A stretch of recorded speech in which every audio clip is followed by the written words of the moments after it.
27 mil anos-luz de distância do centro da Via Láctea, há um planeta de fogo, gelo, ácido e substâncias tóxicas. Seu nome? Terra. O nosso mundo abriga uma imensa variedade de ambientes hostis. Ainda assim, apesar das adversidades, a vida luta para subsistir em toda parte, mesmo nas mais terríveis condições. No gelo congelado há milhões de anos, em cavernas escuras e sufocantes, e até nas fontes de água quente e tóxica de Yellowstone. Há muito tempo, quando eu ainda era estudante universitário, estive aqui nesta parte multicolorida do Parque Nacional de Yellowstone e fiquei absolutamente abismado com a profusão de cores. Mais tarde, quando descobri que cada cor vem de diferentes formas de vida, com nichos ecológicos e térmicos próprios, fiquei absolutamente maravilhado. As criaturas que vivem aqui nos levam a pensar que talvez em algum local exótico do nosso sistema solar, criaturas tão obstinadas quanto estas tenham aprendido a sobreviver. Meu nome é Gentry Lee. Eu sou engenheiro-chefe do Laboratório de Propulsão a Jato da NASA. E o meu trabalho é tentar responder a uma das mais profundas questões humanas. Existe vida fora da Terra?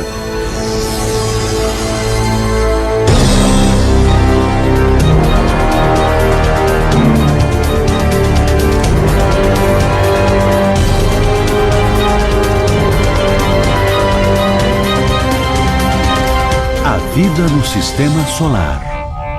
O conceito de vida alienígena não está limitado à ficção científica.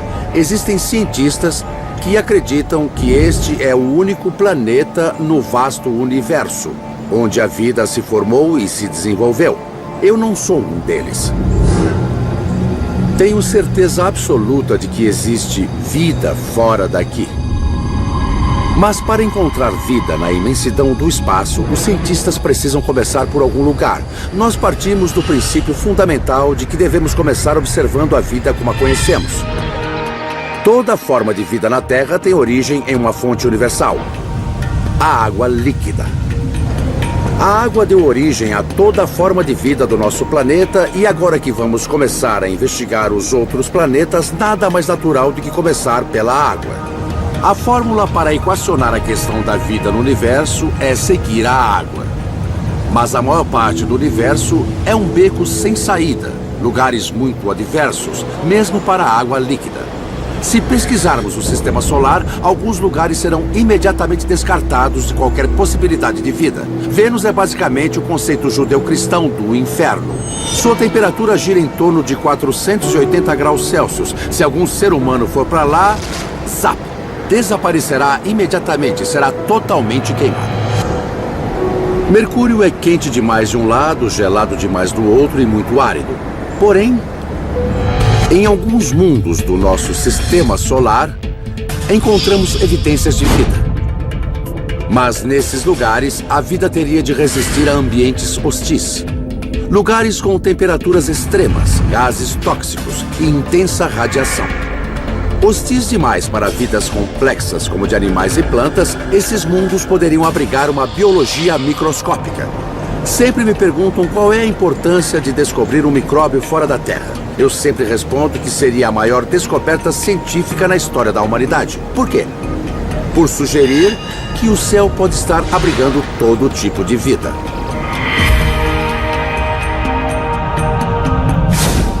Uma pequena comunidade de cientistas desenvolveu uma maneira estranha de desvendar a vida fora da Terra. Sem dúvida é outro mundo. Tem alguma coisa viva aqui. Em nosso planeta, algumas regiões remotas reproduzem as condições brutais de outros mundos. Podemos ir a lugares como este e dizer: nossa, parece outro mundo. Vamos estudar a vida neste lugar e usá-lo como modelo da vida em outros mundos. Na árida desolação do Vale da Morte, na Califórnia, o astrobiólogo Chris McKay, da NASA, descobriu um portal para um outro planeta. Quando eu ando pela superfície seca do Vale da Morte, posso imaginar facilmente que estou andando num lugar semelhante em Marte. Há muito tempo, os cientistas procuram vida no planeta Marte. Em 2008, a sonda Fênix da NASA encontrou água congelada no Ártico marciano. A incrível descoberta de água, ainda que congelada, confirmou que Marte está entre os principais candidatos na busca pela biologia alienígena. Porém, até hoje nenhuma gota de água líquida foi encontrada no planeta vermelho. Como seria possível existir vida em um mundo tão árido e deserto? No Vale da Morte, Chris descobre uma pista sobre a questão da vida em Marte. Este é um ambiente fatal, o que o torna extremo. É o mesmo que torna Marte extremo, a ausência de água líquida. Se provarmos que alguns organismos conseguem sobreviver nestas condições, é razoável buscar a mesma coisa em Marte. A escavação deste terreno desolado revela um mundo inteiramente diferente. Podemos ver uma camada verde. É alga, logo abaixo da superfície de sal. Aqui estamos, no deserto, no Vale da Morte, num ambiente sem nenhum sinal de vida. Mas sob a superfície, embaixo do sal, há uma camada fotossintética limpa e verde. A camada de sal atua como uma estufa protetora desses organismos. A luz entra, mas o mais importante é que ela mantém a umidade. Portanto, o solo sob a camada de sal é mais úmido do que se espera deste ambiente seco de deserto. É um belo exemplo do que pode existir em Marte, em algumas superfícies salgadas como esta. Como no Vale da Morte, é possível que exista água e talvez vida sob a superfície de Marte. Vamos imaginar uma camada de sal em Marte, com condições de calor e umidade que permitam a entrada de luz do Sol, fornecendo vida mesmo que as condições externas sejam secas demais para isso. Conseguimos uma prova consistente de que um ecossistema semelhante possa existir em Marte. Isso não quer dizer que as bactérias sejam iguais, mas demonstra que o ambiente é habitável e a vida poderia se adaptar. Novas evidências trouxeram esperanças a esta possibilidade. Das valas secas aos intrigantes minerais da superfície, a geologia do planeta vermelho nos dá uma certeza. No princípio, Marte era selvagem, úmido, quente e maravilhoso. E é possível então que houvesse vida lá. Mas então veio a catástrofe. Há 3,5 bilhões de anos, a utopia de Marte se transformou no deserto apocalíptico que conhecemos hoje. Com o tempo, a atmosfera de Marte foi para o espaço. Sem pressão atmosférica, as águas desapareceram. E não havia escudo para proteger o planeta da ação destrutiva dos raios ultravioletas do Sol. Com o desaparecimento da água e sem atmosfera, é possível que formas microscópicas de vida tenham aprendido a sobreviver numa zona obscura de Marte. Mas como a vida teria sobrevivido a este terrível cataclismo? Para descobrir, os cientistas procuram ambientes semelhantes aos de Marte daquela época. Meus colegas descobriram um no alto dos Andes, no Chile, na América do Sul. A atmosfera rarefeita nas alturas das montanhas provoca uma imensa perda de água. Isso leva ao aumento da ação dos raios ultravioletas do Sol, que destroem vidas biológicas básicas. Qualquer forma de vida em Marte teria enfrentado esse mesmo tipo de radiação. Investigar como a vida se adaptou a essas mudanças no alto dos Andes pode revelar como a vida teria sobrevivido durante o cataclismo de Marte. Será que a vida em Marte teve tempo suficiente para trocar um ambiente úmido e protegido por outro que se tornou extremamente seco e exposto aos raios ultravioletas? Nathalie Cabral é geóloga planetária da NASA e do Instituto SETI. Os lagos no topo deste monte evaporaram. Nathalie quer saber se a vida está se adaptando a essa mudança catastrófica e como. Mas a equipe também enfrenta problemas com a falta de água. Quando a caminhonete começa a vazar. Pois é sempre assim. Essas caminhonetes não aguentam, elas são velhas. Eu não falei que isso ia acontecer? É sempre uma aventura. Depois de consertar a caminhonete, a verdadeira aventura é alcançar os lagos no alto das montanhas. A quase 6.000 metros de altitude, com certeza parece Marte. Passou de 5.000 metros. Depois de caminhar por um terreno alienígena, a equipe de Natalie sai da Terra e entra no apocalíptico Marte. Neste ecossistema hostil, viver é uma batalha. 3 horas para escalar uma montanha, 2 horas pra gente se adaptar. Oh, nossa.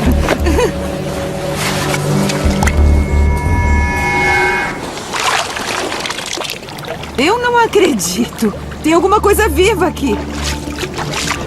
Nossa, está vivo. Natalie suspeita que a impressionante cor do lago seja devida a uma forma de vida desconhecida. Olha só, isso aqui é alga e mais alguma coisa aqui. Que legal. Olha só, bem aqui, bem aqui. Está vendo o verde? É alga. É. Provavelmente. E esse branco? Não sei, mas é alguma forma de vida. Com as amostras coletadas, ela desce ao laboratório universitário da cidade litorânea de Antofagasta. Nós ainda não sabemos que tipo de organismo é esse. Sabemos que está vivo. Tem 2 tipos de pigmento, um na superfície e outro dentro. Certo. Imagens microscópicas revelam o segredo por trás do vermelho intenso do micróbio. É incrível. Saber que está vivo é Fantástico. demais. Natalie acredita que, para se proteger da ação maléfica dos raios ultravioletas, essas criaturas tenham desenvolvido um pigmento vermelho especial. Esses pigmentos são uma proteção contra um ambiente agonizante e mortal. Natalie acredita que é assim que a vida teria sobrevivido ao apocalipse de Marte, há 3 bilhões e meio de anos. O que estamos vendo aqui é muito parecido com uma fase de transição. Talvez a vida tenha se adaptado de uma forma que ainda não entendemos. Se eu conseguir viver para ver a descoberta de mais uma forma de vida, será fantástico. Eu acho que Marte é o lugar certo para isso. A procura por vida em Marte vai levar os astrobiólogos das montanhas mais altas às cavernas mais profundas. É como estar em outro mundo. Na Terra, os cientistas descobriram vida em lugares parecidos com Marte, mas não em Marte propriamente. A NASA enviou espaçonaves para explorar o planeta vermelho. Mas nosso principal objetivo sempre foi encontrar vida em Marte. Em 2004, a NASA aterrissou 2 robôs na superfície do planeta. Rapidamente, eles descobriram algo incrível. Os robôs exploradores descobriram hematita, um mineral relacionado com a água. Foi um claro sinal do que todo mundo procura. Aquele lugar já teve água. A pergunta é: esse lugar já abrigou algum tipo de vida microbial? Se for o caso, deve haver um sinal em algum lugar. Um cientista acredita que deve haver registro de vida fóssil em Marte, assim como há na Terra. Se eu morresse agora, deixaria meu esqueleto aqui no chão. Que tipo de esqueleto será que os micróbios deixam? Talvez a gente consiga entender o registro fóssil de vida microbial num planeta como Marte. O astrobiólogo da NASA, Kevin Hand, está na África Equatorial. No Lago Bogoria, no Quênia, ele descobriu um espelho que reflete Marte antigo, onde fontes geotérmicas poderiam ter gerado vida. Se eliminássemos as fontes de água quente e tirássemos toda a água daqui, quem poderia imaginar que o Lago Bogoria é uma região biológica ativa e interessante? Precisamos eliminar as rochas.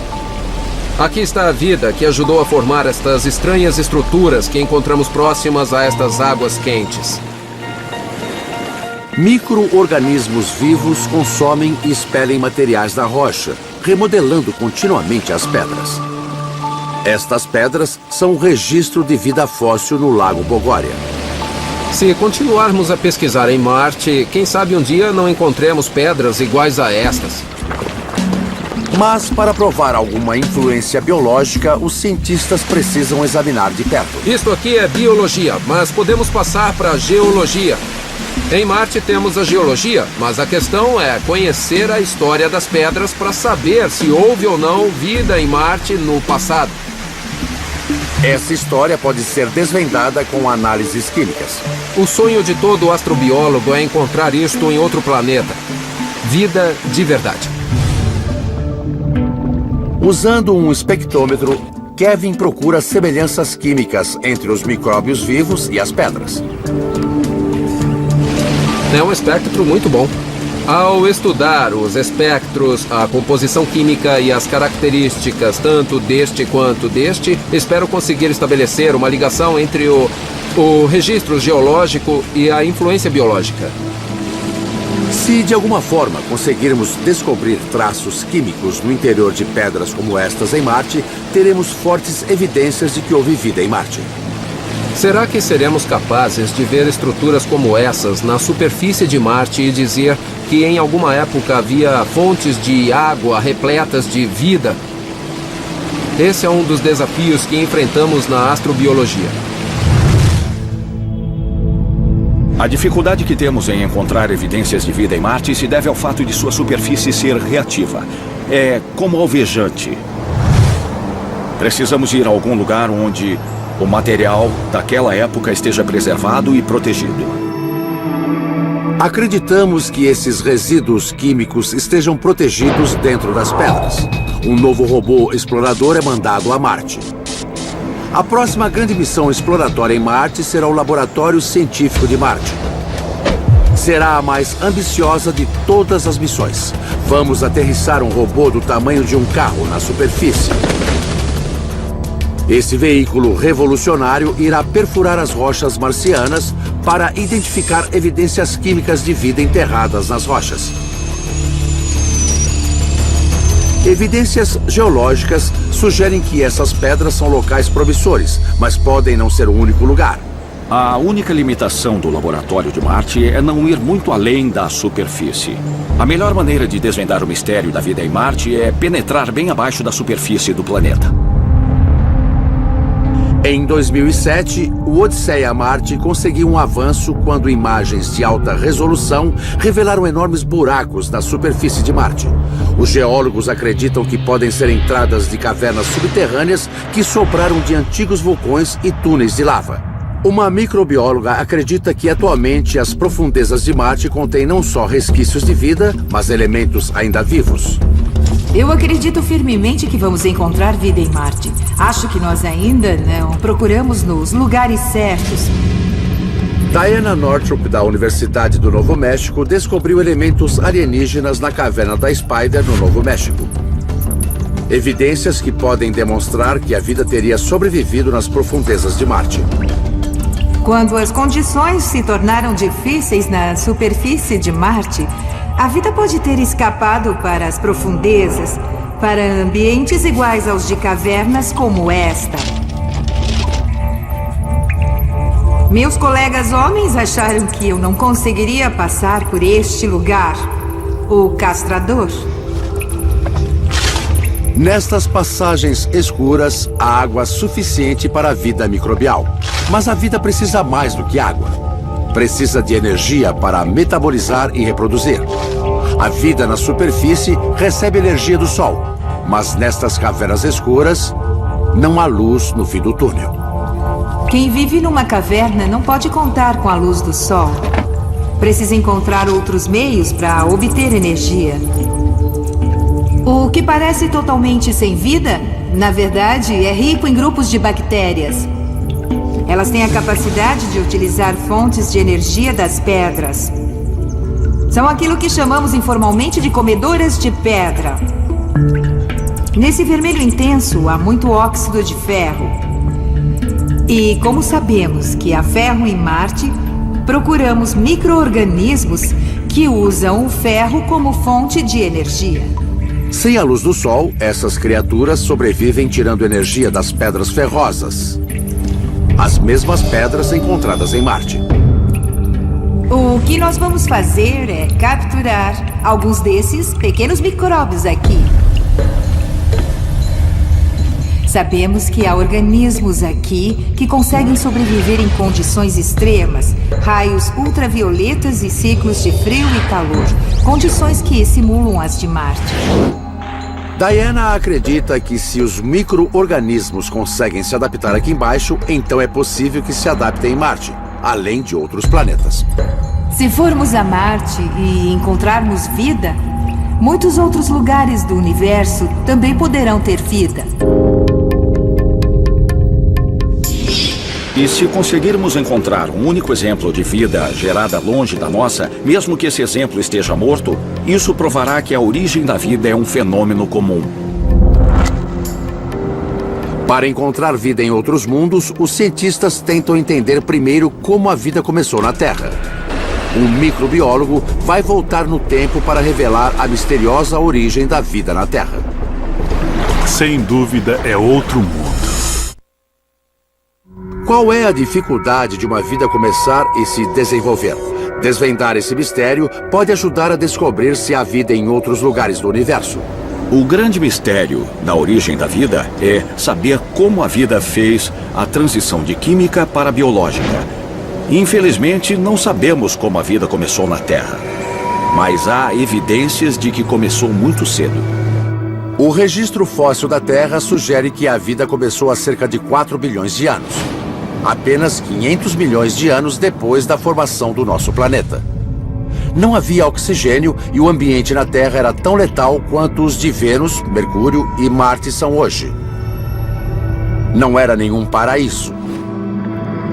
Significa que os primeiros habitantes microbianos tiveram de se desenvolver sem oxigênio e em condições tóxicas. Como eles conseguiram? Os micróbios se sustentam de elementos e componentes tóxicos que nós achamos que matam tudo. Ron Orland, do US Geological Survey, lidera uma expedição que vai voltar no tempo. Ele acredita que as fontes tóxicas do Lago Mono, na Califórnia, podem mostrar como a vida começou. Ron acredita que as resistentes criaturas desse lago vulcânico descendem dos primeiros habitantes da Terra. Para descobrir as primeiras criaturas do Lago Mono, Ron e sua equipe transformam um quarto de hotel num laboratório de química provisório. Nós montamos nosso laboratório neste local para processar e analisar os experimentos que vamos fazer. O pessoal do hotel foi muito simpático. Na verdade, eles não sabiam que íamos mexer tanto nos móveis. Mas agora o nosso comando vai ser aqui. Ótimo, vamos nessa. A equipe parte para procurar fontes tóxicas no Lago Mono. Eles esperam encontrar condições que reproduzam o ambiente gelado dos primórdios da Terra. A vida começou há cerca de 4 bilhões de anos. Não conhecemos a natureza exata dessa vida. Descendentes dessas primeiras formas primitivas de vida podem ter sobrevivido em algum lugar no lago. Hoje nós vamos sair de barco até a ilha Paorra para verificar se ainda existe alguma fonte termal por lá. Se ainda houver alguma fonte, tomara que sim, vamos colher amostras. A curta viagem os leva a uma época antiga, quando a atividade vulcânica e os vapores tóxicos dominavam o nosso planeta. O cheiro é de sulfeto de hidrogênio, parece ovo podre. Quanto mais nos aproximamos, mais forte é o cheiro. Aqui, o ambiente é parecido com os primórdios da Terra e mais tóxico. Sem dúvida, é outro mundo. Antes de procurar vida em Marte, devemos procurar primeiro aqui. Em primeiro lugar, é mais barato. Em segundo, mais seguro. Há evidências de que a vida na Terra começou nas fontes quentes. Este ambiente e os micróbios que vivem aqui são uma boa analogia do que achamos que havia nos primórdios da Terra. A química era tanta que havia compostos nocivos como amônia, sulfeto de hidrogênio, metano e arsênio 3. São tóxicos para nós. Os micróbios se desenvolvem aqui. Logo, a equipe encontra uma fonte de água escaldante praticamente intocada pelo tempo. Vamos colher uma amostra para ver se descobrimos alguma coisa. É uma mistura de cianobactéria e enxofre elementar. É muito pegajoso. Bem, Vamos levar para o laboratório. Essa fonte oferece uma janela aos primórdios da Terra. Há 2 milhões e 700 milhões de anos, organismos microscópicos começaram a exalar oxigênio como parte da evolução em seu ciclo de vida. É daí que vem todo o oxigênio de hoje. Mas não havia oxigênio há 4 bilhões de anos quando as primeiras formas de vida surgiram e se desenvolveram. Assim como seus primitivos ancestrais, estes micróbios do Lago Mono se desenvolvem a partir de elementos menos amigáveis. É um tipo diferente de fotossíntese. É anterior à fotossíntese com oxigênio. Eles respiram arsênio, nós usamos oxigênio. Eles usam arseniato, arsênio 5. Em vez de oxigênio, estas bactérias respiram arsênio, um veneno notório. No laboratório, Ron e sua equipe avaliam as severas condições em que estes micróbios vivem. Esta é a massagem na pedra. A cianobactéria tem cor verde. A cianobactéria cresce na superfície das pedras. Cresce na luz, usando arsênio. Acreditamos que é um processo muito antigo. Ela descobriu um jeito de explorar o arsênio, que é uma grande surpresa. Quem poderia imaginar que o arsênio pudesse sustentar um ciclo biogeoquímico? Sabemos que esses micro-organismos resistem a condições extremas e queremos saber até onde essas condições se estendem. E podemos olhar para outros planetas e dizer que lá os limites são muito estreitos, mas são suficientes para sustentar a vida também. Até lodo bacteriano em outro planeta seria muito animador. Eu tenho para mim que isso pode ser a descoberta do século. Se a vida surgiu e progrediu em condições extremas nos primórdios da Terra, então não é tão absurdo achar que a vida possa ter surgido em mundos alienígenas também. É por essa razão que observamos a órbita de uma estranha lua de Saturno, um mundo mergulhado em lagos de metano líquido. Imaginem, por exemplo, os alienígenas tomando um copo de metano. Parece absurdo? Pode acontecer. É óbvio que a vida se adaptou às condições tóxicas nos primórdios da Terra. Isso nos dá esperança de que pode haver vida em algum lugar do nosso sistema solar. Mas como podemos ter certeza se não formos até lá para ver? Na busca por vida fora da Terra, poucas espaçonaves se aventuraram a ir além de Marte. Em 2004, Cassini, uma potente sonda espacial, entrou na órbita de Saturno e inspecionou o planeta, os famosos anéis e algumas das 60 luas de Saturno. De várias maneiras, o sistema de Saturno parece uma miniatura do sistema solar. É pouco provável que exista vida no gigante de gás, mas e em suas luas? Algumas parecem planetas pequenos e sólidos.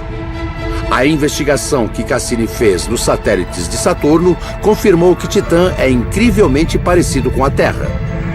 Titã é o maior satélite de Saturno e é o único satélite do nosso sistema solar com atmosfera definida. De fato, sua atmosfera é bem parecida com a da Terra, se pudermos imaginá-la dentro do freezer.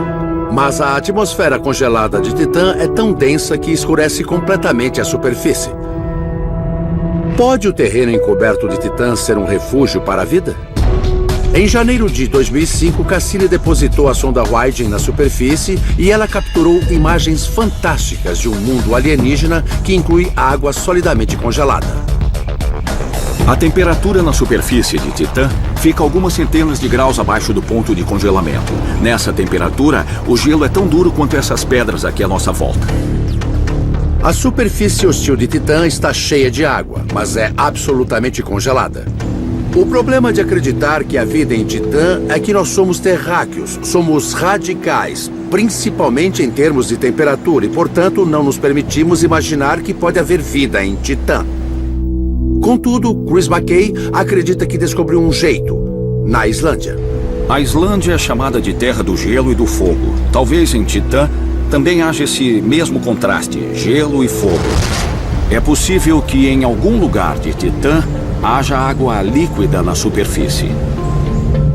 Mas a centenas de graus abaixo do ponto de congelamento, como pode o gelo sólido derreter até chegar à forma líquida? Chris acredita que, mesmo se as condições hostis dominassem o mundo, ainda assim poderia haver pontos localizados de habitabilidade. Certamente é o que acontece aqui na Terra. Aqui na Islândia, estamos bem ao norte. O que se espera aqui são regiões cobertas de gelo, frio, neve e coisas assim. Mas aqui estamos bem perto de um lago de água quente. O calor aqui é gerado pela atividade geotérmica abaixo de nós. Ela aquece a água e a traz para a superfície. Situada na divisa de duas enormes placas tectônicas, a Islândia se estende sobre um centro nervoso vulcânico, o que evita que ela seja uma ilha congelada e árida do Atlântico Norte. Surpreendentemente, esta pequena piscina de água quente fornece condições de habitação em um ambiente que, de outra forma, seria completamente inabitável. A atividade vulcânica em Titã talvez crie condições de habitação como esta. Se Chris estiver certo e Titã tiver pequenas piscinas vulcânicas, esse satélite pode ter todas as condições de gerar vida. Se tivermos sucesso nas pesquisas, vamos aprender muito sobre os diferentes meios nos quais a vida pode se desenvolver além do que conhecemos. E saber se estamos sozinhos no universo. Titã é um lugar muito hostil para abrigar a vida como nós a conhecemos, mas para começar as pesquisas, Titã é um bom lugar.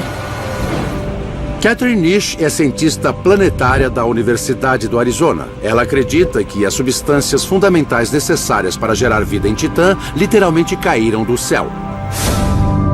Como ela não pode testar sua teoria lá, está criando um Titã num tubo de ensaio.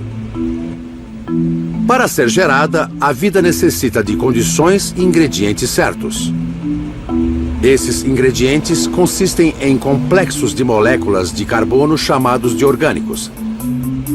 Se Catherine conseguir criar orgânicos nessa experiência, Titã pode ter condições de gerar vida.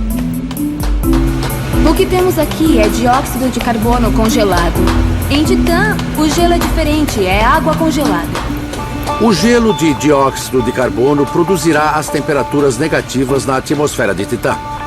Uma vez eu fiz um cálculo para saber quanto tempo levaria para uma pessoa congelar na superfície de Titã a 200 graus Celsius abaixo de zero. Eu descobri que demora bastante, mais ou menos meia hora. Eu imagino que a pessoa sufoque pela falta de oxigênio antes de morrer congelada. Catherine está mais interessada em saber como a vida pode começar em Titã. Nós vamos simular a atmosfera de Titã e para isso usamos uma mistura de metano e nitrogênio. Nós vamos misturar os gases até que eles saiam por aqui. Mas para gerar vida é preciso uma fagulha. Para gerar vida, precisamos de energia. E em Titã nós conseguimos energia de partículas carregadas que vêm de Saturno. A energia que vem de Saturno pode ser suficiente para gerar vida em Titã. No laboratório, nós podemos simular isso com eletricidade. Em apenas 5 dias, algo incrível acontece. Um misterioso sedimento negro se forma dentro do tubo de ensaio. Adoro quando as pesquisas me fazem parecer uma cientista maluca. Catherine examina a estranha substância. Esta máquina vai nos dizer se isso é alguma forma de vida. Aqui está o resultado das nossas análises. Ele mostra as moléculas orgânicas que produzimos.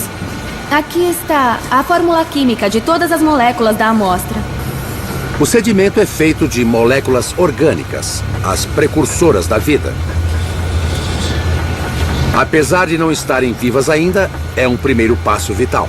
Nós criamos moléculas biológicas. O primeiro passo para gerar vida em Titã é expor essas moléculas orgânicas à água, em ambientes de água em estado líquido.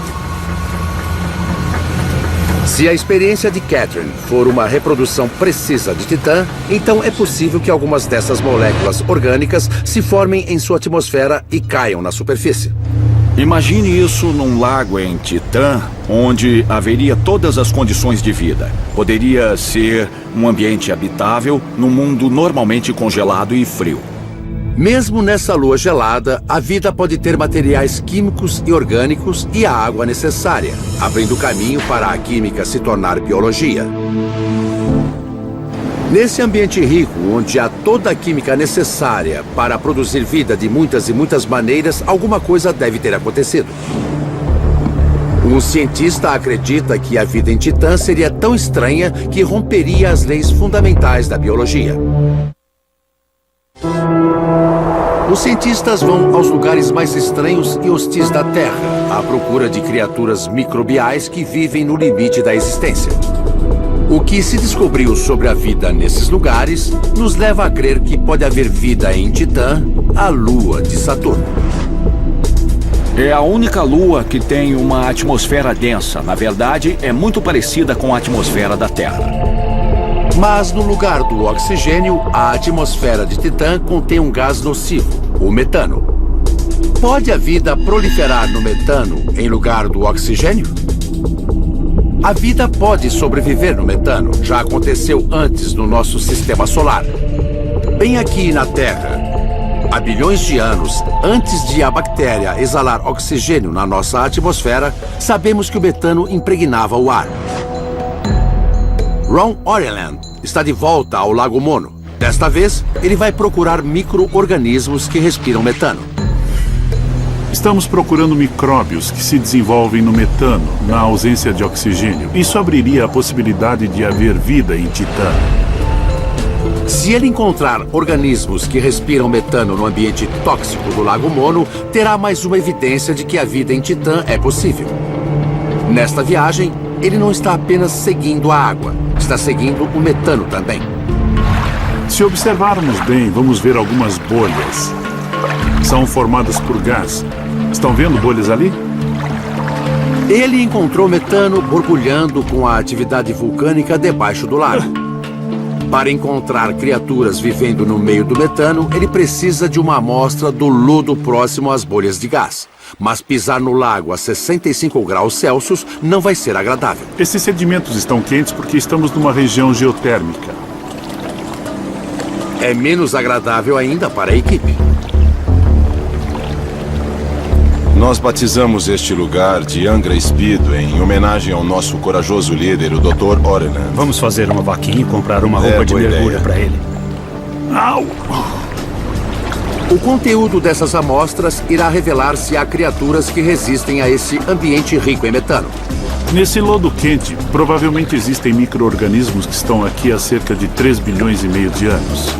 É provável que eles se alimentem do metano que escapa pelas aberturas. O metano é a nossa fonte de gás natural, é combustível. Se alguém acender um cigarro num ambiente com metade metano e metade ar, explode tudo. Será que existe alguma forma de vida aqui que respira esse perigoso gás combustível? Este é o material que recolhemos ontem na Angra Speed. Estamos criando uma atmosfera com nitrogênio dentro do pacote de luva para reproduzir a atmosfera de Titã. Sucesso! Dá para sentir o cheiro do sucesso. Delícia! É horrível, mas nós gostamos muito. Para nós é nocivo, mas é o lar de criaturas exóticas. Imagens microscópicas revelam bactérias de uma única célula, as metanogênicas, que vivem respirando metano. Esses organismos talvez existam no mundo repleto de metano de Titã. Há micróbios que consomem metano em condições anaeróbicas. Seria uma boa analogia para Titã. Se houver uma região com água quente, os micróbios são capazes de se desenvolver ingerindo esses gases. Criaturas sobrevivendo na atmosfera nociva de Titã seria algo tão estranho quanto habitantes no Lago Mono. Mas a vida em Titã pode ser mais estranha do que podemos imaginar. Em 2006, o radar do Cassini detectou algo inesperado. Lagos inteiros atravessando as regiões polares de Titã. Mas esses lagos não estão cheios de água, mas de metano líquido. A região é tão fria que o metano passa de gás para líquido. Esses lagos parecem mais poços de petróleo do que de água. Imagine, por exemplo, um alienígena em Titã que, sem mais nem menos, resolvesse beber um copo de metano. Parece absurdo? Pode acontecer. A maior parte dos cientistas acredita que a água é indispensável à vida, mas um astrobiólogo nada contra a maré. Talvez a vida em Titã não necessite de água, afinal. Talvez utilize o metano em seu lugar. A vida em Titã seria bem diferente. Não seria baseada na água. Haveria uma bioquímica diferente. E, para mim, isso é o mais empolgante. Dirk Schusbakuk é astrobiólogo da Universidade do Estado de Washington. Sua teoria radical o levou à pequena ilha de Trindade, litoral da Venezuela, na América do Sul. Aqui, ele identificou um ambiente oleoso com alguma coisa em comum com Titã. O Lago Pitt é um reservatório natural bizarro. Não tem água, mas um líquido que parece asfalto. O mesmo asfalto que pavimenta as nossas ruas. Assim como o metano, o asfalto é um tipo de combustível composto de hidrocarboneto, moléculas compostas somente de carbono e hidrogênio. Sabemos que a água e óleo não se misturam. Vai ser interessante descobrir se os micro-organismos sobrevivem no asfalto com pouca ou nenhuma água. Se houver algum tipo de vida aqui no Lago Pitt, então é possível que haja vida em Titã também. Esse ponto do Lago Pitt é perfeito, porque aqui não há água, é asfalto que está saindo. Podemos ver bolhas de gás se formando. O gás que está chegando aqui é o produto básico dos micro-organismos. Aqui, Dirk encontrou vida em um ambiente que repele água. É com isso que a vida se forma no Lago Pitt e possivelmente em Titã também. Mas será que isso de fato substitui a água em Titã? Isto é piche e tem um cheiro bem desagradável. É difícil coletar uma amostra, é muito grudento. É horrível trabalhar com isso, horrível. O asfalto líquido pode ser desagradável, mas abriga abundantes formas de vida. Meu objetivo agora é descobrir como esses organismos conseguem sobreviver com pouca água. Isso é muito relevante em Titã. Vou colocar um pouco de piche aqui. Usando um medidor de atividade de água, Dirk mede a quantidade de água disponível nesses micro-organismos. Apenas como comparação, a atividade da água pura é nível 1. E a menor atividade conhecida capaz de manter um organismo vivo geralmente é de cerca de 0,65. A leitura da atividade da água do medidor é muito interessante.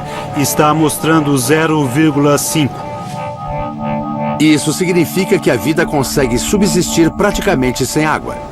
Esses micro-organismos dentro do piche possuem mecanismos especiais de adaptação para viver quase sem água. A capacidade fora do comum que a vida tem de subsistir no Lago Pitt mostra que mesmo em ambientes onde falta água, mas ricos em hidrocarboneto, a vida é possível. Para Dirk, os enormes lagos de metano de Titã, também compostos de hidrocarboneto, podem fornecer uma surpreendente moradia para estranhas formas de vida. Se descobrirmos vida em Titã, com certeza será completamente diferente da nossa. Se houver vida lá, provavelmente isso se dê por meio de transformações químicas tão diferentes que talvez nem notemos que isso de fato acontece. Seria impressionante e muito além do que podemos imaginar. Agora, uma descoberta em mais um dos satélites de Saturno revela uma nova possibilidade de vida. Depois de muitas voltas em torno de Encélados, a nave Cassini descobriu geysers gigantes. Imaginem só, a realidade é mais estranha que a ficção. Evidências diretas de vida fora da Terra nos iludem, pelo menos no momento. Mas um pequeno grupo de cientistas procura no sistema solar sinais de água, na esperança de que isso os leve ao cálice sagrado da biologia alienígena. É concebível que existam formas de vida a partir de outros líquidos além da água. Mas uma coisa é certa: nenhum organismo consegue viver na Terra se não for composto de água líquida. Na busca pela vida, a água levou os cientistas a um satélite de Saturno ainda mais estranho. A nave Cassini está programada para orbitar por Saturno sem parar em sua missão de 13 anos. Cada órbita é diferente, abrindo aos cientistas novas janelas de descobertas incríveis sobre esses mundos. A missão de Cassini é explorar o sistema de Saturno e uma das metas era entender o anel e próximo a Encélados. E as imagens de Encélados começaram a mostrar atividade. Literalmente um geyser. As imagens de Cassini eram impressionantes. Na pequena lua gelada de Encélados, enormes fontes de partículas de gelo irrompem a centenas de quilômetros do espaço. A quantidade de material expelido por Encélados é de 10.000 a 100.000 vezes maior que as dos geysers em atividade aqui no Parque Nacional de Yellowstone. Alguns dos materiais expelidos por Encélados formam um anel em volta de Saturno. Imaginem só, a realidade é mais estranha que a ficção. Na Terra, os geysers expelem quantidades imensas de água líquida. Mas como pode haver geysers no ambiente gelado de Encélados? Em outro ambiente gelado, a Islândia, Chris McKay pode ter uma explicação. Abaixo de nós, o calor gera o vapor que aquece os geysers como este atrás de mim. Esses geysers são uma analogia do que achamos que acontece em Encélados. O calor abaixo da superfície cria água que é jorrada para a superfície. Se os mecanismos geológicos dos geysers de Encélados forem os mesmos, eles também podem ser abastecidos por bolsas de água quente abaixo da superfície. Não sabemos com certeza se o que vimos em Encélados é água líquida, mas é uma possibilidade. E do ponto de vista da astrobiologia, é a possibilidade mais interessante. Precisamos de mais dados para ter certeza de que há um pântano de vida. Um pântano gerador de vida debaixo da superfície de Encélados. A impressionante descoberta de geysers de gelo em Encélados levou os engenheiros da Cassini a aproximar a nave ainda mais da superfície para observar melhor. Um dos maiores mistérios da geologia planetária é saber o que provoca essas erupções. Os detalhes que precisamos ver em escala são tão pequenos que ainda não foram vistos nessa área de Encélados. Paul Helfestein, da Universidade de Cornell, é o engenheiro desta missão importante. Para trazer Encélados ao centro do foco, Paul planejou uma viagem arriscada para a nave Cassini. Encélados gira tão depressa que a nave não consegue acompanhar e obter uma imagem da superfície. Por isso vamos colocar a nave à frente de Encélados para que ela possa alcançá-lo e depois vamos colocar a câmera no campo de visão da área que queremos ver. Para conseguir fotografar, Paul precisa posicionar a nave de forma perfeita na órbita de Encélados. Essa manobra nunca foi tentada antes. Vamos explorar ao máximo a capacidade da espaçonave. Se a estratégia de Paul der certo, Cassini poderá fotografar de perto uma série de longas fendas na superfície, conhecidas como listras de tigre. As listras de tigre são rachaduras que servem de canal por onde passa o material que irrompe. Mas o único jeito de ter certeza é vendo as fotos. Eu perdi muito tempo projetando essa manobra, por isso estou nervoso com o que pode acontecer. A equipe de Paul aguarda a transmissão.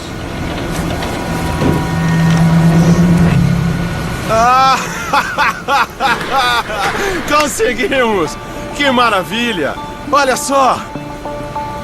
Caramba! Aqui nesta sombra dá pra ver uma fenda. Acho que você acertou na mosca, pô. Acho que sim. Está parecendo as listras do tigre. Que beleza! Vocês não imaginam quantas noites de sono eu perdi por causa disso. Dá pra ver as listras do tigre aqui e uma grande área em volta, cheia de pedras. Há uma grande chance de ser resto de material que irrompeu das fontes de lá.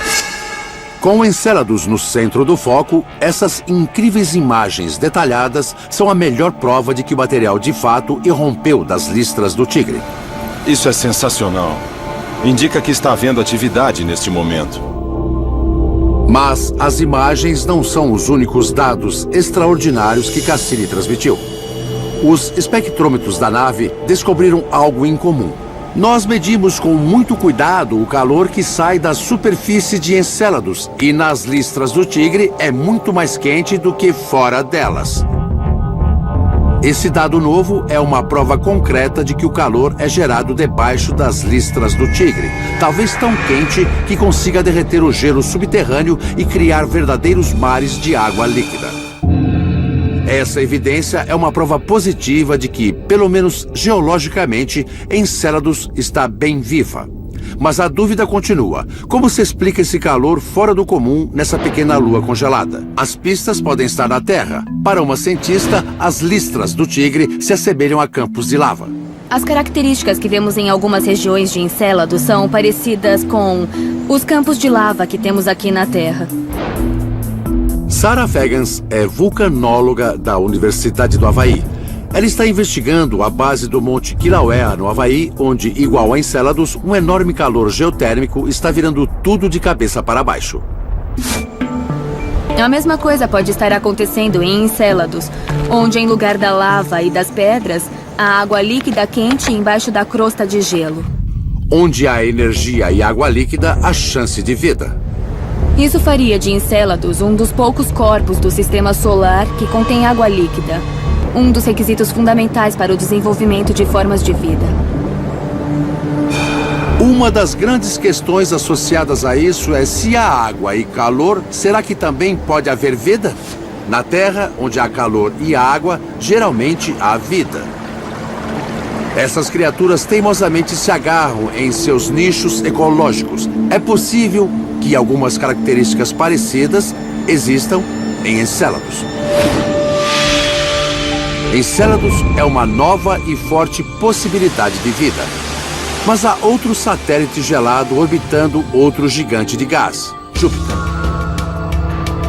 Para descobrir como a vida pode habitar as profundezas geladas do Europa, um cientista vai viajar até as entranhas da Terra. O que tem lá está vivo e crescendo em total escuridão abaixo da temperatura de congelamento.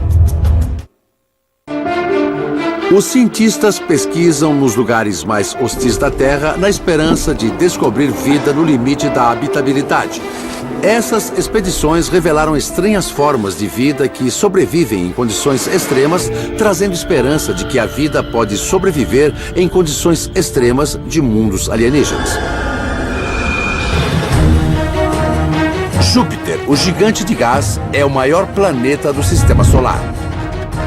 A uma distância 5 vezes maior do que o nosso planeta, Júpiter é um inferno gelado de gases em movimento, sem água para gerar vida. Em sua órbita, contudo, há vários satélites, alguns com ambientes parecidos com certos lugares da Terra. Io, o satélite mais próximo do gigante de gás, possui centenas de vulcões em atividade. Io é um lugar incrível onde há vulcões explodindo, mas não há água em Io, e a química não é aquela que todos acreditam ser capaz de criar vida. Alguém já disse que a nossa mente não é muito flexível, mas imaginar que há alguma coisa viva num vulcão em erupção é muito difícil. Mas outro satélite de Júpiter conta uma história diferente. Europa é o 4º maior satélite do sistema de Júpiter e orbita mais adiante de Io. Exatamente o oposto dessa lua vulcânica, a temperatura na superfície da Europa desaba a 121 graus Celsius abaixo do congelamento. A superfície de gelo duro como granito faz esse satélite parecer uma bola de neve no espaço. Mas os cientistas sabem que não se deve julgar um satélite por sua aparência. Em 1996, uma sonda da NASA chamada Galileu se aproximou da Europa e tirou fotos de alta resolução da superfície. Essas fotos revelam um vasto e integrado padrão de fendas e rachaduras no gelo. Como não há crateras na superfície, os cientistas sabem que ele é relativamente novo. Foi Galileu que mapeou a Europa de cima a baixo e nos mostrou que ele se parece muito com o Ártico durante o inverno. Agora, os cientistas estão convencidos de que há um oceano de água debaixo da superfície da Europa. Os traços lineares representam as fendas no gelo causadas pelo movimento regular do oceano que vai de um lado para o outro pela influência gravitacional de Júpiter. O movimento do mar subterrâneo do Europa pressiona e quebra o gelo da superfície, talvez até derramando sobre a superfície, renovando o gelo ali. O mar do Europa é outro possível lar para a vida fora da Terra. Mas uma sonda de alta tecnologia terá de perfurar centenas de metros de gelo para averiguar. Um projeto extraordinário e caro como esse exigiria evidências razoáveis de que há vida nos mares subterrâneos do Europa. Mas há pelo menos um cientista que acredita haver um meio de encontrar tais evidências. Existe a possibilidade, ainda que remota, de encontrarmos evidências de vida, mesmo antes de pousarmos na Europa para coletar amostras. Richard Hoover é astrobiólogo da NASA. Ele quer esclarecer a possível existência de vida na Europa entrando num subterrâneo, num escuro e gelado túnel no Alasca. Nas profundezas sombrias do túnel Fox, ele vai procurar vida debaixo do gelo. Este é um dos lugares mais limpos da Terra. Aqui no Alasca, este túnel congelado parece um mundo alienígena. Mas, na verdade, estamos voltando no tempo. É um verdadeiro espetáculo.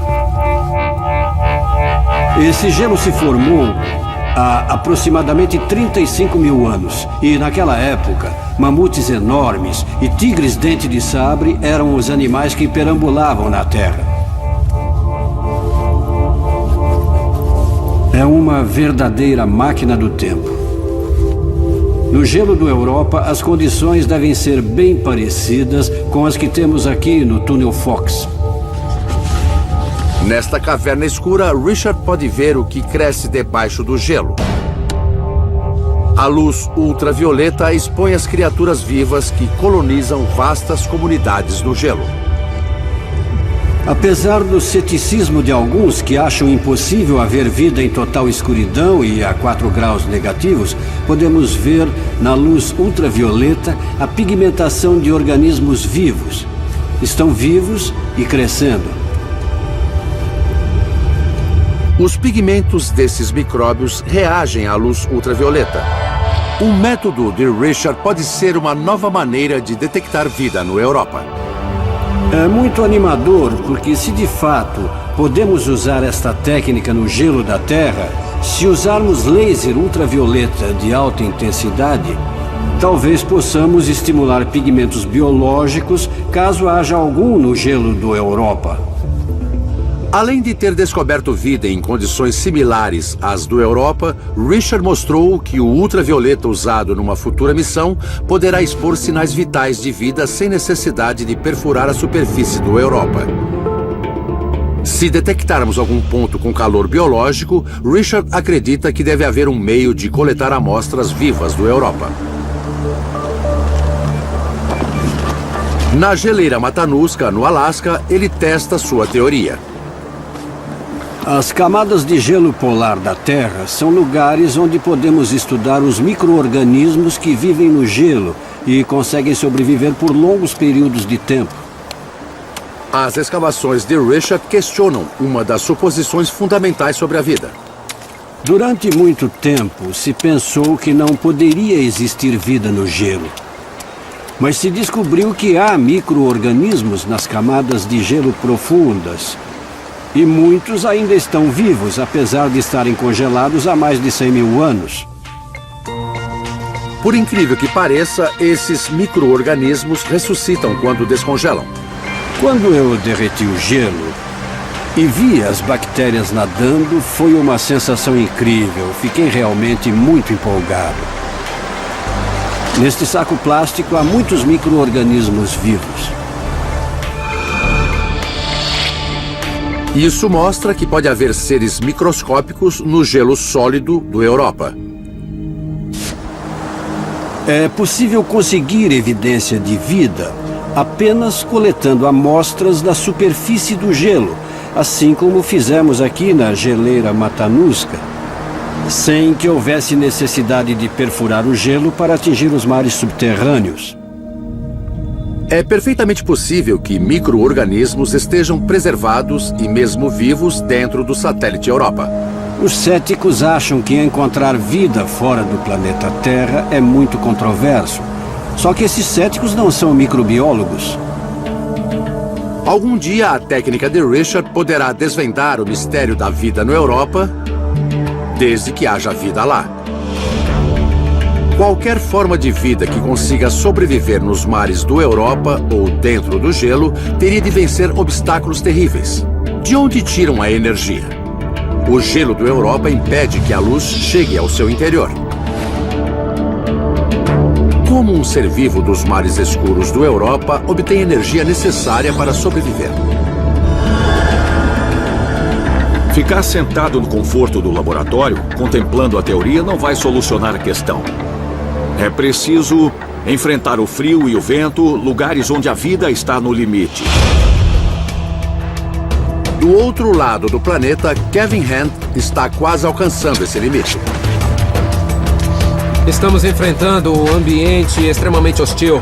A atmosfera não tem ar suficiente. Quase não consigo respirar. Nós fizemos uma descoberta inesperada debaixo do gelo de um satélite de Saturno, o Europa. Os cientistas concordam plenamente que há um oceano embaixo do gelo do Europa.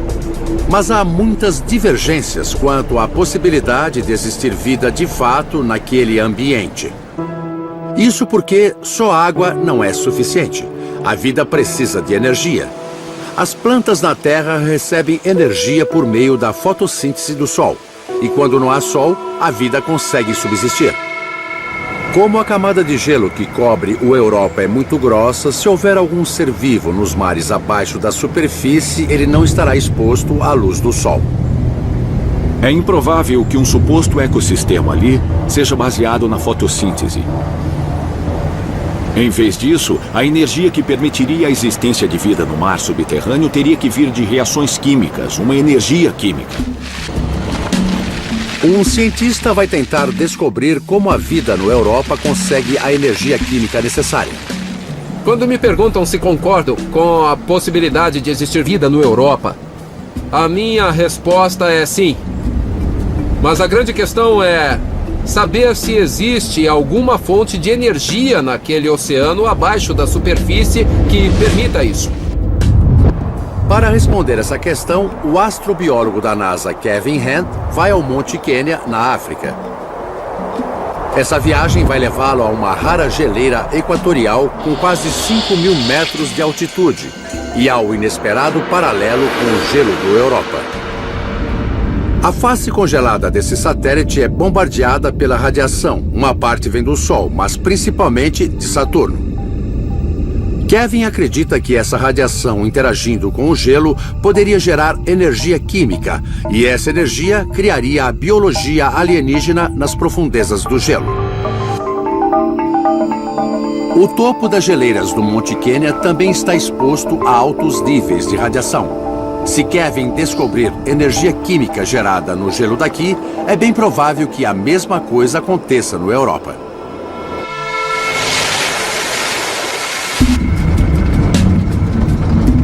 Eu e o Adrian estamos indo para o Monte Quênia e depois vamos começar a subir a geleira até chegar ao ponto mais alto daquela montanha. Nós vamos observar a química dessa geleira e traçar paralelos com o que acontece na superfície do Europa. O único jeito de chegar ao topo dessa montanha congelada é ir a pé. Primeiro dia, 2.000 metros. Vamos começar a escalar. Tomara que dê para ficar seco e quente. Pega isso aqui, ó.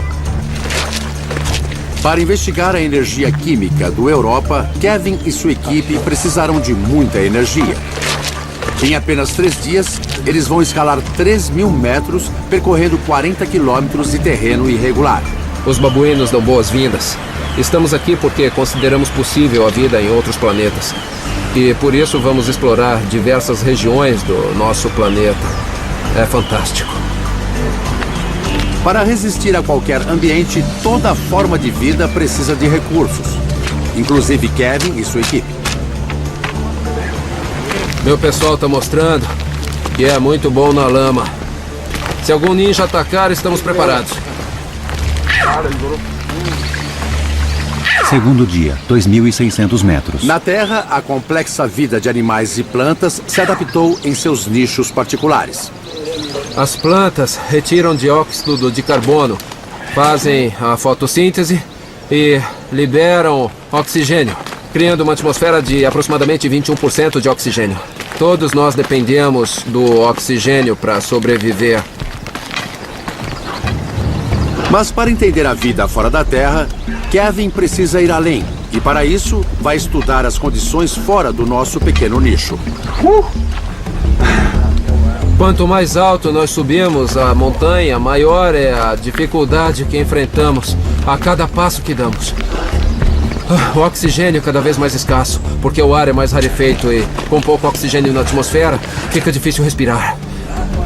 Mas outras formas de vida conseguem se adaptar em condições que os seres humanos não conseguem. Kevin acredita que nos mares do Europa a vida poderia encontrar a energia que necessita. A forma como a vida resiste em alguns ambientes demonstra que ela consegue tirar energia química em qualquer lugar. O que queremos saber aqui nessa geleira é se há alguma química que possa ser útil a alguma forma de vida. A combinação certa de química e água líquida poderia manter a vida no Europa. Mas a 3.600 metros, Kevin recebe sua parte de água. A água tem tudo a ver com esta viagem. Esta chuva que está caindo agora é como se fosse um sinal na nossa busca por vida. Mas no momento eu diria que estamos com excesso de água líquida. Tudo pela ciência.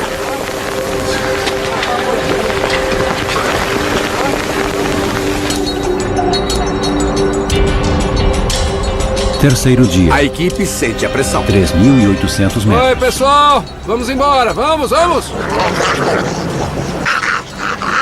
Agora nós estamos saindo deste belíssimo vale e vamos caminhar por uma área bem mais rochosa, onde não se vê muita vegetação. Logo vamos chegar ao cume entre dois picos. Lá nós vamos ver as geleiras e começaremos a praticar ciência. Ao atingir 4.200 metros, eles penetram num ambiente árido. Mas mesmo nessas condições de pressão e temperaturas baixas, algumas formas de vida resistem. Kevin está convencido de que formas de vida ainda mais resistentes podem sobreviver no oceano escuro do Europa. Estamos bem longe da vegetação. Tem muitas pedras, mas estamos progredindo. Acho que chegaremos na cabana antes de começar a chover de novo. Como podem ver, agora aqui em cima já tem neve no chão. Isso é muito bom. Quer dizer que estamos num ambiente de geleira. E mais próximos do ambiente do Europa.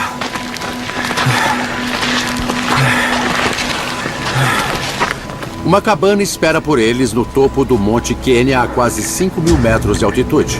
Eles vão encontrar muita neve pela frente.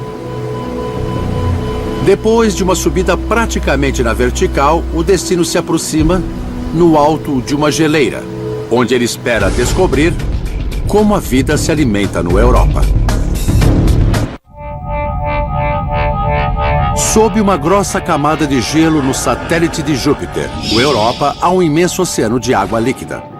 No Europa, há um oceano hoje. O que significa que podemos encontrar vida naquele lugar hoje.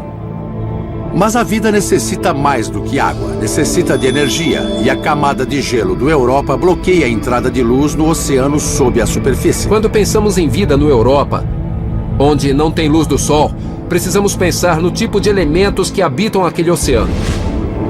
Kevin Hand vai procurar substâncias químicas simples, que dissolvidas na água funcionam como alternativa à luz do sol por meio de energia química. Mas naquele satélite desolado, de onde viria essa química? Kevin foi aos confins da Terra, ao topo do Monte Quênia, para descobrir. Estamos indo para o alto da geleira, estudar as camadas de gelo e coletar algumas amostras. Depois vamos fazer algumas experiências na nossa cabana.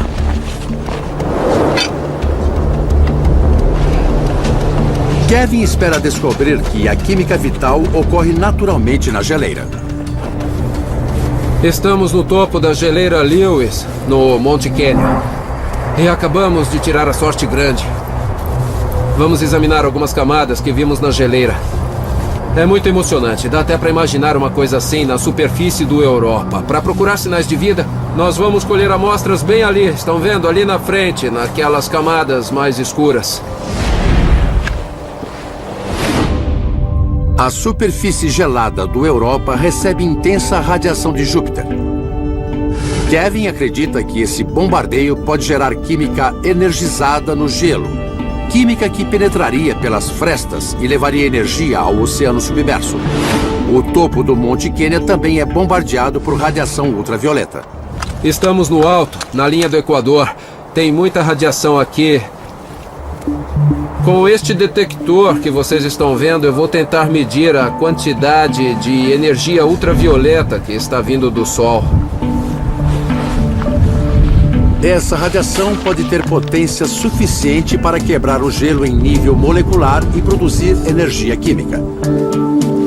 Bom, o meu maior interesse aqui é saber como os raios ultravioletas do Sol rompem as partículas de água da neve e do gelo, criando coisas como o peróxido de hidrogênio. Quem liga para a importância do peróxido de hidrogênio na vida aqui na Terra, ou quem sabe até no Europa? A vida na Terra pode captar energia do peróxido de hidrogênio dissolvido na água. Em última instância, é um processo parecido com o de uma bateria. Se a radiação rompe as partículas de gelo para produzir peróxido de hidrogênio, podemos concluir que a mesma reação química produz peróxido de hidrogênio no gelo do Europa. Assim como as reações químicas no interior de uma bateria de celular, o peróxido de hidrogênio pode fornecer energia necessária à vida. Nós fizemos uma abertura para atravessar a camada de gelo. A química da superfície do Europa pode ser igual à que estamos procurando aqui. Peguei as amostras. Com as amostras de gelo em mãos, Kevin volta para a cabana para ver se encontra peróxido de hidrogênio. Essa amostra é da 4ª camada. Sim, o gelo tem peróxido de hidrogênio. Isso significa que, de fato, a luz ultravioleta interage na neve da geleira aqui no Monte Kenya. Então, o peróxido de hidrogênio pode estar tanto nas antigas camadas de gelo aqui na Terra ou nas novas camadas do Europa. Isso tem importantes implicações na habitabilidade do oceano do Europa. Análises posteriores mostraram um significante aumento de peróxido de hidrogênio, fornecendo evidências de que até mesmo em mares confinados como os do Europa, a possibilidade de energia se abre. Agora nós descobrimos uma fonte de energia. E onde há água e energia, há chance de vida. O que significa encontrar vida no Europa? Bom, isso nos daria segurança de saber que existe uma segunda origem de vida independente da vida na Terra. Como encontramos vida em lugares da Terra que parecem inabitáveis, a vida em mundos alienígenas e hostis agora parece mais provável do que nunca. O universo é tão vasto e lindo. Seria uma pena se nós fôssemos os únicos a apreciá-lo. Se descobrirmos uma segunda gênese em nosso sistema solar, então a vida pode estar em qualquer lugar do universo. Quando olhamos para o céu à noite, enxergamos centenas de milhões de estrelas. Tem que haver outros tipos de planetas, outros mundos, outros tipos de vida. A única maneira de descobrir é pesquisando. Encontrar vida na imensidão do espaço tem sido o maior sonho dos cientistas. Até agora. Os filósofos que sempre debateram o fato de o céu estar ou não povoado de vida extraterrestre e inteligência, finalmente terão dados realistas para argumentar.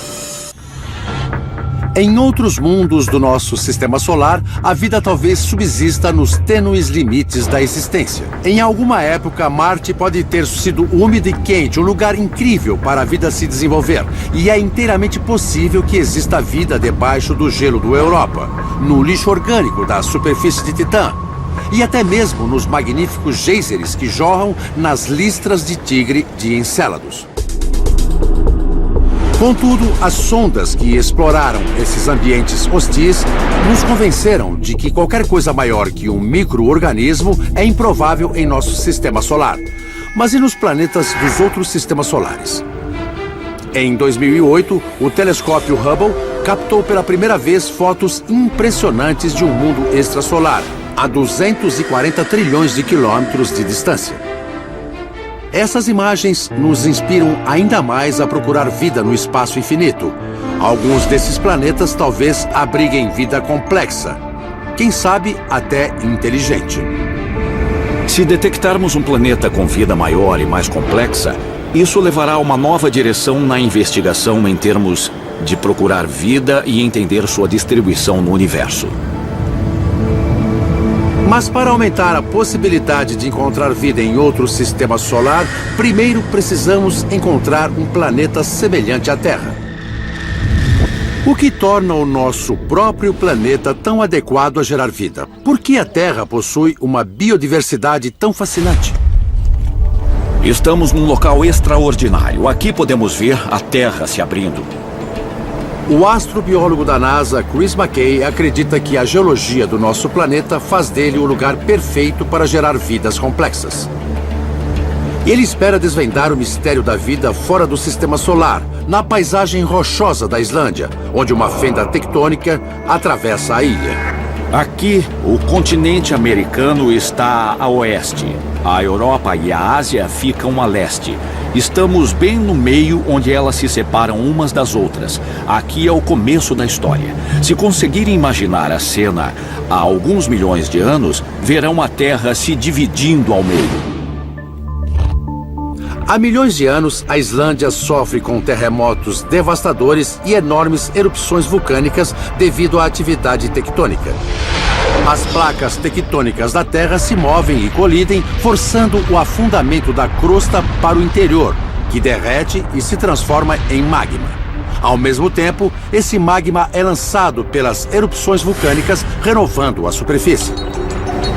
Parece um lugar calmo com pedras e árvores, mas, geologicamente falando, é um lugar muito ativo. Logo abaixo do lugar onde estamos, pedras derretidas sobem, criando uma superfície nova na Terra.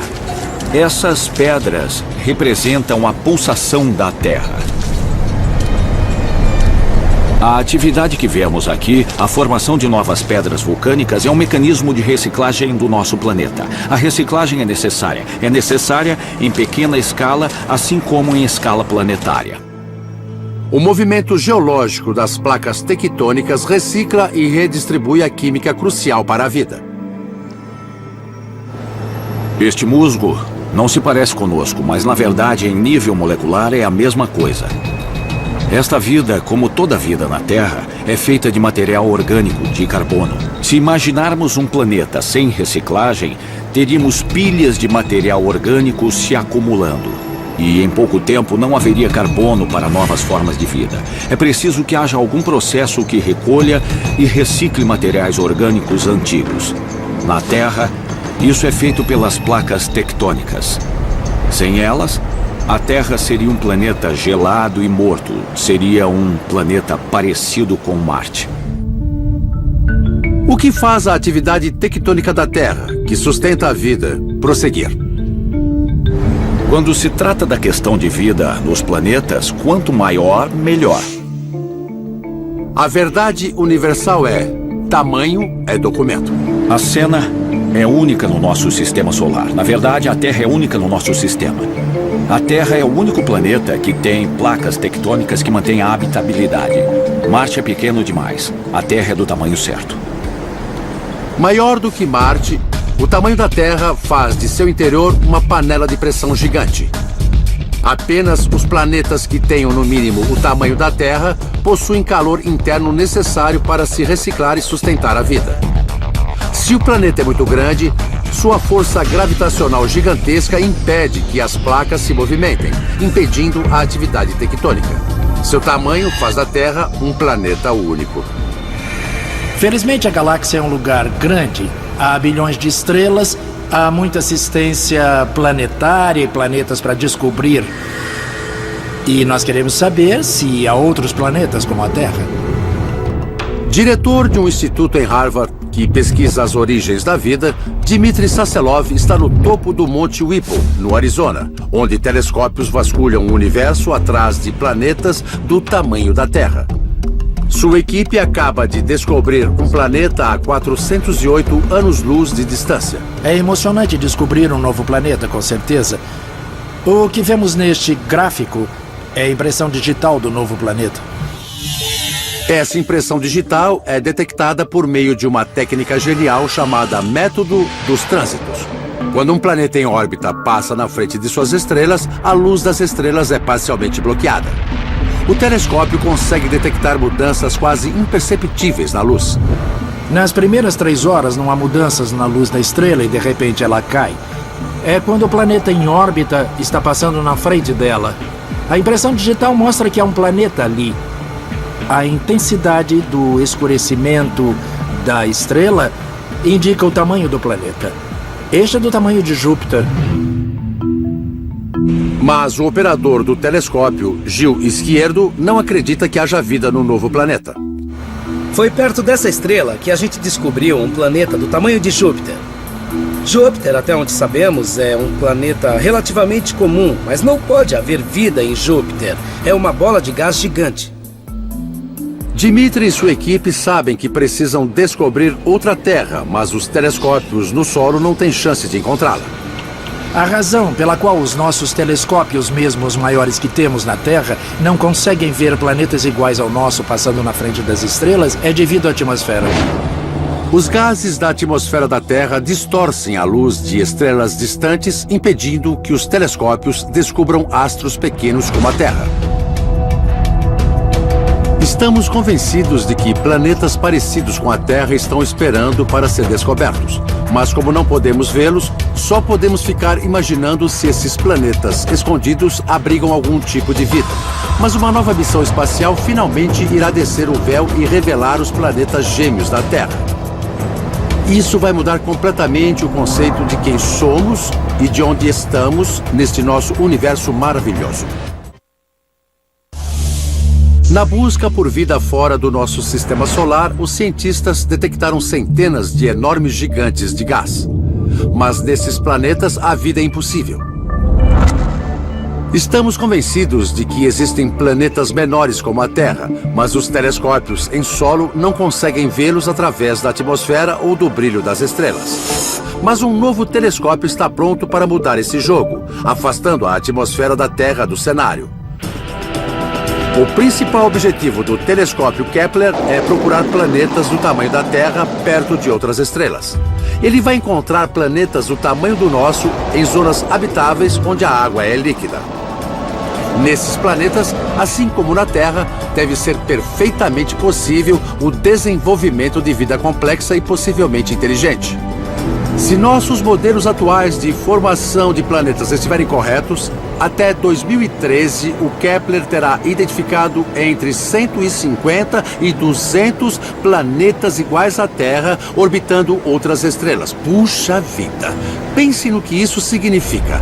Lugares onde a água é líquida, lugares com sóis e órbitas estáveis que podem existir há bilhões de anos. E onde a vida pode ter se formado, todo tipo de pergunta logo vem à mente. Existe vida lá?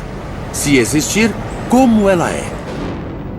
Kepler vai começar a levantar essas questões ao determinar a massa e a órbita desses planetas.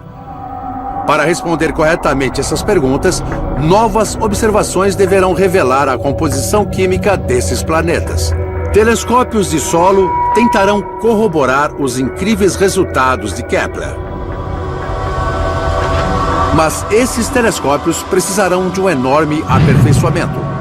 Dmitry Sasselov acredita ter encontrado um meio de anular a interferência causada pela atmosfera da Terra.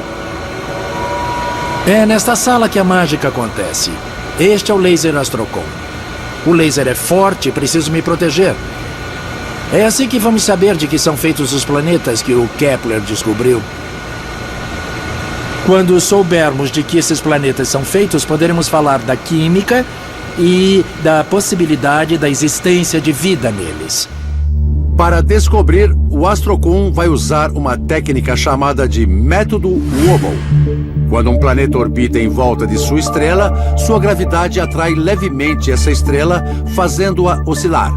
Antes do Astrocom, os telescópios de solo não conseguiam medir a oscilação da estrela causada por planetas pequenos como a Terra. Esta caixa é incrível. É 100 vezes mais precisa do que tudo que tivemos antes. O Astrocom permite que a descoberta de planetas muito pequenos, como a Terra, induzam suas estrelas entre 100 e 500 anos-luz de distância. E a Terra então a atrai levemente numa velocidade de cerca de 9 centímetros por segundo. 9 centímetros por segundo dura o movimento das minhas mãos sobre a caixa. Se um planeta do tamanho da Terra exercer a mesma força de gravidade sobre sua estrela como a Terra exerce sobre o Sol, então Dimitri saberá que o Kepler descobriu um astro com o mesmo peso do nosso planeta.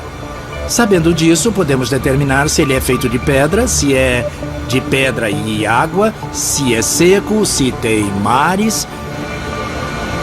Todas essas coisas são muito importantes para a vida. E é esse elo perdido, essa parte que ainda não temos, que estamos procurando para descobrir um planeta do tamanho da Terra.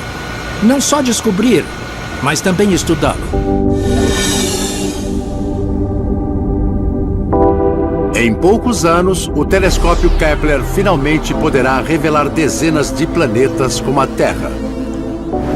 Este processo, que vai do telescópio fotométrico a supercomputadores, é uma combinação do que há de mais avançado em ciência e engenharia, e é o melhor uso das melhores cabeças da ciência e da engenharia.